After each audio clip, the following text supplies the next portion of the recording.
Welcome to the deep dive. Today we're really digging into something quite fundamental, I think. It's a classic instruction, powerful, maybe even a bit uncomfortable. For anyone who stands up to teach Scripture, our sources keep pointing us back to 1 Timothy 4, verse 6. You know the one. Paul tells Timothy, "Take heed unto thyself and unto the doctrine." Yes, and that specific order thyself before the doctrine, that's absolutely key for the material we've looked at. It's quite striking, isn't it? It really is. The writers we're drawing from, they consistently argue, that the most vital thing for someone teaching the faith isn't really their intellect or how well they speak. It's the state of their own private spiritual life. The person and the proclamation, they're inseparable. Exactly. You can't pull them apart. So our goal here in this deep dive is to get really specific about why a minister's personal godliness isn't just, helpful or nice to have. Right. Not just an optional extra. No. Why it's an absolute requirement. We need to look at the unique spiritual dangers they face and really spell out the consequences, serious, far-reaching consequences, if that personal spiritual health is neglected, for the preacher and for the congregation. We're looking for the bedrock requirements, the non-negotiables. Okay, let's start there. Section 1. The minister's first care, genuine personal salvation. Right. When we talk about absolute requirements, the sources really hammer this one point home first. The first indispensable thing for a minister is, true and genuine piety. Nothing else comes before that. It sets the whole boundary, doesn't it? The idea is the gospel teacher has to first be a partaker of it. If someone hasn't personally experienced the very grace they're talking about, if that truth hasn't actually grabbed them, they're just passing on information, aren't they? That's exactly it. They don't have any real vital connection to what they're discussing. It's academic. The material we looked at uses that Latin phrase, sine qua non. Yes, meaning that without which, nothing. Conversion is that thing. It's explicit. People aiming for the pulpit must be born again. Without that new birth, it's like they're trying to describe a country they've only read about in a brochure. Speaking a foreign language, really. Pretty much. And what I found really telling is how this reframes the whole idea of a call to ministry. Ah, yes. If a man hasn't first been called to holiness, to repentance, to faith, then the sources basically say he certainly has not been called to the ministry. The holy work is for holy people, first things first. And the argument follows that God saves a man, not primarily so he can become a great preacher, but simply because he was a justified, sanctified man. The job flows from the salvation, not the other way around. Salvation isn't a means to an end, like getting a qualification for a role. Precisely. The spiritual reality has to come first. It has to do the source. But then, how do the sources deal with the danger? The very real danger, I imagine. That someone might just assume they're okay. Maybe because they went to seminary or got ordained. That seems like fertile ground for self-deception. It is, and that leads directly to this strong instruction for anxious, constant self-examination. Anxious? That's a strong word. It is. The sources say ministers can't just tick this box and move on. They have to keep grappling with Paul's warning, about preaching to others and then finding themselves disqualified, castaways. Wow. Ministers must search ourselves very anxiously and very thoroughly, lest that's their own end. That's quite chilling. It suggests the role itself, the very act of handling sacred things, could somehow numb you to your own need if you're not careful. It absolutely can. That's why one source quotes John Owen, doesn't he? No man preaches his sermon well to others if he does not first preach it to his own heart. Preach it to yourself first. Every time. This first matter of true religion, it has to be settled and resettled daily before worrying about the sermon outline or the Greek verbs. Because if you try to build that public ministry on sand, an unconverted heart. The foundation's missing. The whole structure is just destined to collapse. It's faulty from the ground up. So bringing this back to you, the listener, the core message here is that personal reality dictates professional ability in this realm. If the preacher is fundamentally a stranger to the power of the truth they preach, then every sermon, every pastoral visit, every prayer offered in public, it's all at its root fraudulent. It lacks authenticity. Okay, so that's the absolute foundation, genuine conversion. Now let's move on. Section 2. The minister as God's instrument and weapon. Once that internal reality is there, how do the sources describe the minister's function? There's this really striking analogy they use. Ah, yes, the minister as our own tools. That one really clarifies things. How so? Well, it helps distinguish between what's essential and what's sort of secondary. The minister's own person, their mind, heart, the spirit, that's the essential tool. Everything else, books, programs, organizations. External stuff. Right, the external things are remote instruments. Useful, maybe, but secondary. And the point is, if the minister neglects the culture of myself, if they don't keep their own tools sharp, Then all the external stuff, the library, the plans, it doesn't really matter. it's rendered ineffective, futile, as you said earlier, because the nearest machinery for doing God's work is the minister's own spirit, soul, and body. You can only preach with your own voice. You can only think with your own brain, feel with your own heart. Exactly. You can't borrow genuine conviction from a commentary. No amount of eloquence makes up for a cold heart, spiritually speaking. And this is where the spiritual conflict idea comes in more strongly, isn't it? The minister's spiritual faculties and my inner life, these are described as their battle axe and weapons of war. They can only weep and agonize for souls in his own renewed nature. So if that inner nature is weak or corrupt, The weapon is blunt, the axe edge is dull, the battle is effectively lost before it even starts. what do the sources link to actual success in ministry then? Is it about being brilliant or persuasive or having a certain personality type? Well, they're pretty clear on this. Success, real spiritual effectiveness, isn't attributed so much to great talents, raw ability. Like IQ or charisma. Right. It's attributed more to likeness to Jesus. Right. The effectiveness of the work seems to correspond directly to the purity and perfection of the instrument. The minister's character is the channel for God's grace. And when that instrument is pure, the material calls the minister an awful weapon in the hand of God. Yeah, and awful there doesn't mean terrible in the modern sense. It means awe-inspiring, potent, powerful. Mighty. Fear-inducing, perhaps, to the forces of darkness. Exactly. It implies an authority that doesn't come from the institution or the title, but from genuine holiness, sanctity. How does that awful weapon actually work, then? Well, it works in their prayer life, wrestling for people. It works in their conviction. They speak like someone who has actually seen the truth, not just studied it. And it works, apparently, even in the very atmosphere they bring into the pulpit, something that compels people to listen, to reflect. The sources give us a few analogies to really drive home the cost of a dull instrument, don't they? They do. First, there's the blunt iron, from Ecclesiastes. If the tool of the minister is blunt, the workman has to put to more strength just to get anything done. Or the work just ends up being shoddy, badly done. Right. And that's a really profound warning against spiritual inefficiency, isn't it? Yeah. A lack of personal holiness doesn't stop God working, but it means the minister has to expend exhausting effort for very limited results. Laboring so much harder because they didn't connect deeply with God first. Exactly. Working harder on Monday because they didn't pray harder on Sunday night, you could say. Then there's the comparison to Michelangelo. Ah, the brushes. Yeah, how he supposedly always made his own brushes. Meticulous care for his tools. And the point is, That same meticulous care needs to be applied to the minister's own soul. They are God's unique, custom-made instrument. Preparing yourself that constant discipline, studying your own heart, is actually more vital than preparing the sermon notes. more vital than the manuscript? Wow. And the last one, McShane's analogy. The cavalry officer keeping his saber sharp, always ready. The minister is God's sword. That's a powerful image. It really captures the idea of spiritual attack, I think. If the sword is dull, it might cause pain, but not that decisive cut of conviction. If it's rusty, corroded by inconsistency. It dishonors the one using it. Exactly. So it demands constant, vigilant maintenance of the instrument itself, the minister's own life and heart. Okay, so building on that, section 3.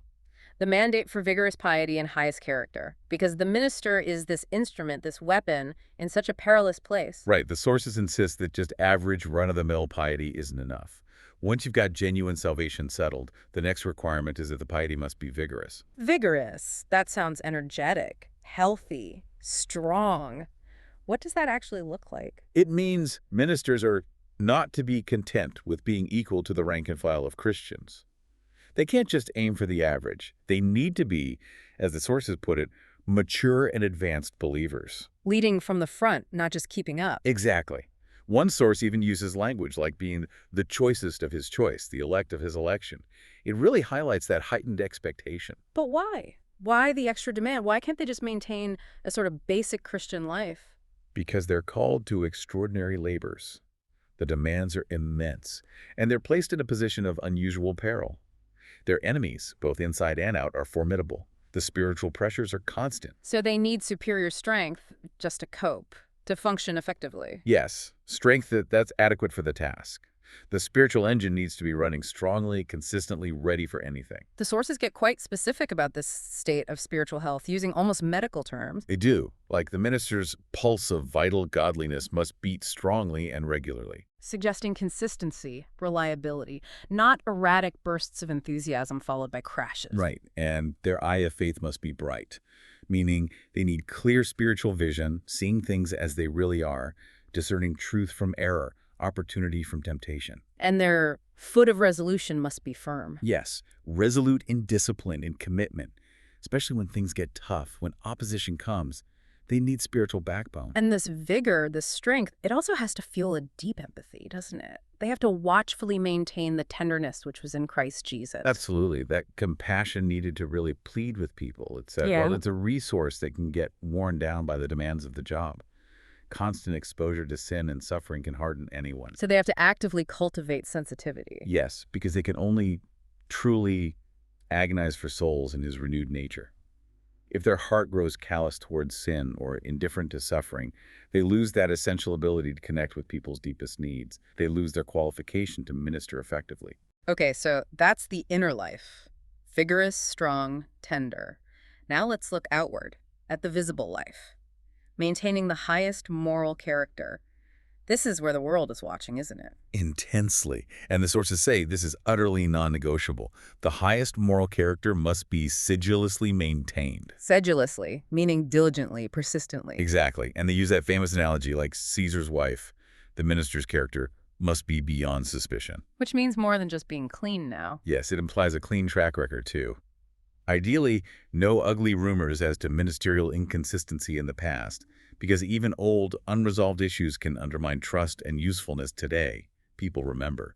Now, what I found particularly striking, and maybe easily overlooked, is the attention the sources give to guarding against seemingly minor inconsistencies, the minutiae of your character. Yes. This is really important. We often focus on the big scandalous sins, but the source material really drills down into the small things. Like what, specifically? Well, they explicitly warn against things like little debts, unpunctuality, gossiping, and those little vices which fill the ointment with flies. These aren't career-ending scandals in themselves. But they erode credibility. Exactly. Slowly but surely. Let's take unpunctuality, for example. Why would that matter so much for someone's spiritual authority? Well, I suppose if you're always late for meetings or appointments. It shows a lack of respect for other people's time, doesn't it? And maybe a failure to manage your own life properly. If people can't rely on you to keep a simple time commitment. How can they trust you with the big eternal truths? That's the implication. The congregation takes its cue from the minister, the parish clock, as one source calls it, if the clock is unreliable. The whole community gets out of sync. Right. Organizationally, even spiritually. And what about little debts? That seems almost worldly. But it's about integrity, isn't it? Good stewardship. If a minister is known for not paying bills, it raises questions about honesty, prudence. Can they manage church funds if they can't manage their own? Exactly. The sources argue that a minister cannot afford to run great risks through little things. These small defects, things that might be overlooked in someone else, can actually render a minister, even one with great gifts, utterly useless. Because the life contradicts the message. Precisely, like a tiny screw jamming a large, complex machine. The small fault has disproportionate consequences. Which leads us naturally into Section 4, the unique perils and snares of the ministry. This need for vigorous piety isn't just aspirational. It's driven by the reality that ministry is inherently dangerous ground. Yes, it's described as a place of unusual peril, the position most assailed with temptation. Which seems counterintuitive, doesn't it? You'd think being surrounded by holy things would be protective. You might think so, but the sources argue the opposite. The devil, they say, directs his first and sharpest onset upon the shepherds. Why? What's the strategy? It's logical, really. Smite the shepherds that he may scatter the flock. Take out the leader, and the community becomes vulnerable, confused, easier to disperse. Maximum damage for minimum effort. from his perspective. And the adversary isn't portrayed as some simple fool. Not at all. He's depicted as a greater scholar than the minister, a nimbler disputant. He knows theology, he knows scripture often better than we do. And he tailors the attack. Yes, he fits his baits Yeah. to your temper and disposition. He knows your weaknesses, your inclinations. He won't tempt the academic with gluttony necessarily, but maybe with pride in their knowledge. He tries to overwit the minister, using their own strengths or even their spiritual principles against them. The sources highlight one particular danger as the worst and most secret snare. What is that? They call it officialism or ministerialism, and is so dangerous precisely because it often looks like diligence, like doing the job. Ministerialism. Can you unpack that a bit? It's essentially the professionalization of personal piety. It's the tendency where a minister starts performing vital spiritual duties, reading the Bible, praying, thinking about God's truth, but doing it only relatively or officially. Meaning they do it primarily because it's part of the job description. They read the Bible to get sermon points, not necessarily to feed their own soul first. They pray to prepare for leading public prayer, not necessarily out of a deep personal need for communion with God. So the actions look right, but the heart motive has shifted, duty without devotion. Exactly. It often happens gradually. You need to preach on prayer, so you study prayer, outline points about prayer. But you might not actually spend time praying for your own needs, your own sins, during that preparation.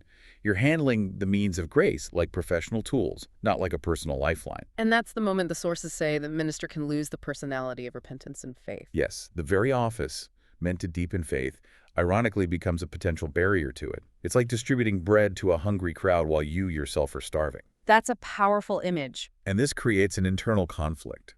The struggle against this tendency, this ministerialism, is compared to a runner trying to race while tangled up in a long robe. Something that should be dignified. The robes of office actually tripping them up. Yes, the constant need to be on, to be the example. The professional requirements that could become like a heavy garment that twists around the racer's feet and impedes his running, unless that public role is constantly fueled by genuine, private, personal devotion. Beyond this subtle danger, we also need to mention the coarser temptations the sources identify. Right. These are maybe more obvious, but still relentless. Yeah. They include things like self-indulgence, particularly at the table. Ministers are often showered with hospitality. Superabundant enticements, as one source put it. Yes, from generous congregations wanting to show appreciation. But the danger is slipping into sensuality, becoming too comfortable, losing that edge of self-denial. And then there are the relational dangers. Yes, the straightforward temptations of the flesh, described as particularly incessant with young unmarried men set on high among an admiring throng of young women. Because the minister holds a position of perceived authority and character. Exactly, which can attract admiration, sometimes unhealthy attention. It's a paradox.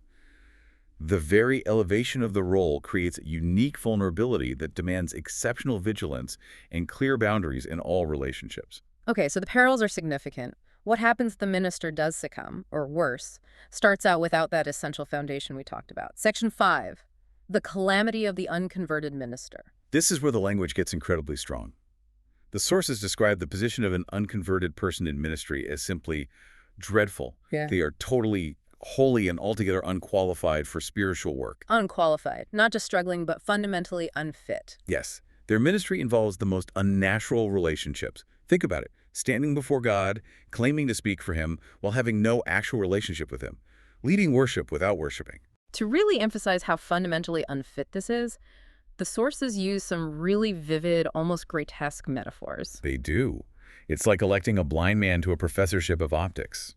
Someone lecturing on light and vision while living in total darkness themselves. Exactly. They can explain the theory, the physics of light, the beauty of sight, perhaps very eloquently. But they have zero personal experience of what they're describing. It's just data transfer. Or the musical analogies. A dumb man elevated to the chair of music. Or a deaf man fluent upon symphonies and harmonies. Knowing the score inside out, maybe, but hearing absolutely nothing. How can they possibly convey the experience of the new birth if they've never felt it? The absurdity ramps up even more, doesn't it? A mole professing to educate eaglets. Trying to teach creatures designed for the sky how to soar, while they themselves can only burrow in the earth. Or a limpet elected to preside over angels. It sounds comical, but the point is deadly serious. Absolutely. These metaphors all converge on one point. Ministry isn't just difficult for the unconverted person, it's fundamentally incompatible with their very nature. They can't lead others down a path they've never walked themselves. And what about the internal experience for such a person? It must be miserable. The sources describe it as perpetual slavery. Imagine, such a person must come to hate the pulpit as much as a galley slave hates the oar. Forced by expectation, maybe financial, social, familial, to perform acts that their own heart finds alien or even repulsive. They must feel completely lost sometimes. Utterly. The sources picture them being baffled when their words actually lead someone to genuine faith because they didn't believe the message themselves. Or when a true believer comes seeking deep spiritual counsel, maybe sharing struggles or joys the minister has no framework for, they must feel quite at a loss. They don't speak the language. And then externally, for the congregation. It's barren. He's described as a cloud without rain, promising much, delivering nothing vital. Or a tree with leaves only looks impressive, offers shade perhaps, but provides no actual fruit, no sustenance. And this isn't just theoretical, it causes real spiritual harm. Definitely. Souls genuinely thirsting after God come to a graceless ministry, maybe drawn by the reputation of the church or the promise of the gospel, and they find nothing. They're ready to perish because the water of life is not to be found. The well is dry. A cistern that holds no water? That's a devastating picture. Now, that's the unconverted minister. But what about the minister who is converted but becomes inconsistent? Section 6, ministerial inconsistency, the widespread ruin. This is a different kind of disaster, but still catastrophic. The sources warn very starkly that an ill life will effectually drown the voice of the most eloquent ministry. Character trumps charisma every time. Essentially, yes. If a minister's own spiritual passion cools, if their prayer life weakens, the sources say their sermons suffer an immediate, perceptible loss of spiritual force. You might go through the motions. Exactly. They might enter the pulpit, shake themselves, as at other times, thinking they still have the power they once did. But like Samson, after his hair was cut, they find their great strength has departed. The form might be there, but the spiritual impact is gone. And this inconsistency is especially dangerous because of the minister's public role. Precisely. They aren't just a private individual. They function as a kind of public standard. One source uses that memorable image. The minister is the parish clock. The parish clock. And if that clock is wrong, if the minister is spiritually off or living inconsistently, then half London would lose its reckoning. People set their spiritual lives by that example. And if the clock setter gets it wrong, the consequences are severe. That minister is held in a great measure accountable for all the sin which he occasions among those who followed his faulty lead. Their inconsistency becomes a stumbling block, tripping up other believers, discouraging them. The damage spreads through the congregation. It's described as terribly mischievous. In fact, ungodly or inconsistent ministers are ranked among the first causes of public disbelief, of infidelity. Because they make the faith look hypocritical, unreal. Exactly. They can end up promoting a kind of comfortable formalism. People come, they listen to polished speeches, maybe feel moved emotionally. Like going to the opera, as one source put it. Right, they think they're being religious, but their religion is not an atom more spiritual than enjoying a performance. They get lulled into staying in an unregenerate, Christless state, mistaking the shadow of ministry for the substance of Christ. That's a terrifying thought, the ministry itself becoming a barrier to true faith. And the source material doesn't mince words here. The pastor who presides over a system that encourages this kind of formalism is called far more a servant of the devil than a minister of God. Wow. Building up with one hand, tearing down with the other. Essentially, building with the tongue, destroying with the life. And finally, where does this lead for the preacher themselves, their own personal end? This is the most sobering part. The judgment awaiting the inconsistent, or certainly the unconverted preacher, is presented as uniquely severe. More severe than for others. The implication is yes, because of the responsibility. A blind priest leading others astray might have whole towns to answer for, leading people into the ditch along with himself. The sources state with absolutely chilling clarity that the most dreadful way to be lost is to perish from the pulpit itself. To fall from such a height. And the final, awful irony, the sources suggest, is reserved for hell, where the very souls who maybe admired his sermons but were never truly changed by them rise up and greet him with that bitter sarcasm. Art thou also become as we are? Physician, didst thou not heal thyself? A torment of eternal regret and mockery. A uniquely dreadful end. So we began this deep dive looking at 1 Timothy 4.6. Take heed unto thyself and unto the doctrine. And everything we've uncovered really underscores that ordering, doesn't it? The self comes first. Absolutely. The quality of the doctrine, the power, the integrity of the preaching, it all seems utterly dependent on the spiritual state of the person proclaiming it. The whole success, the effectiveness of this holy calling seems to rest on constantly cultivating that renewed nature. Yes, the character has to align with the ministry. The life must match the lips. Because that life is meant to be like a magnet, drawing people towards Christ. If that holiness, that authenticity is missing, The ministry just loses its weight, its divine authority. it seems so. And the ruin, as we've seen, could be incredibly widespread.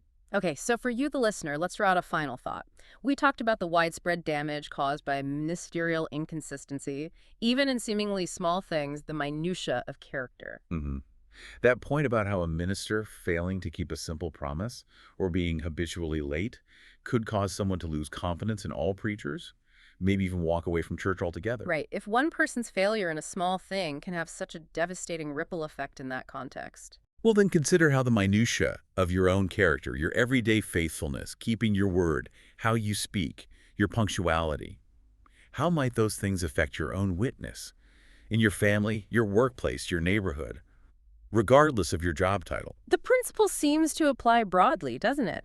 That attention to personal integrity matters for anyone who represents Christ. It seems the spiritual logic holds that deep attention to thyself is a necessary spiritual discipline for all of us who claim to follow Christ. A challenging thought to end on. Thank you for joining us for this deep dive into the indispensable piety and the very real perils of the minister. Thank you. Until next time.